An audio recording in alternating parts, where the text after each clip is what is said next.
মানুষকে একসময় প্রাণপণ আঁকড়ে রাখতে চাইতাম। ভাবতাম যে একবার কাছে এসেছে সে কোনোদিনও দূরে যাবে না।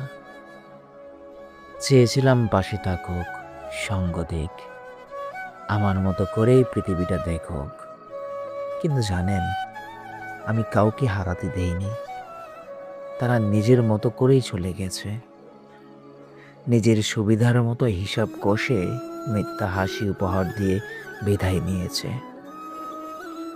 আসলে মানুষ থাকে না, কখনোই থাকে না। টাকার জন্য মানুষ কাছে আসে না, বরং যত কাছে আসে ততই সরে যাওয়ার অজুহাত তৈরি করে। হয়তো কথা দিয়ে শুরু হয়, তারপর ধীরে ধীরে নীরবতার দেওয়াল গড়ে ওঠে। স্বার্থ এসে দাঁড়ায় মাঝখানে, মায়া তখন আর শক্তি থাকে না। হাজারো প্রতিশ্রুতিতেও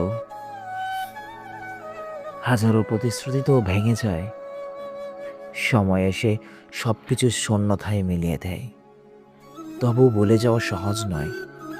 মনে পড়ে একদিন তারাও বলেছিল থাকবে, কিন্তু থেকে যাওয়া তাদের নিয়মের বাইরে ছিল। শেষ পর্যন্ত শিখেছি, মানুষের কাছে নয়, নিজের ভেতরের শক্তির কাছেই ভরসা রাখতে হয়। আমাদের ভিডিওটি যদি ভালো লাগে তাহলে অবশ্যই আমাদের চ্যানেলটি সাবস্ক্রাইব করে আমাদের পাশে থাকবেন। ধন্যবাদ সকলকে।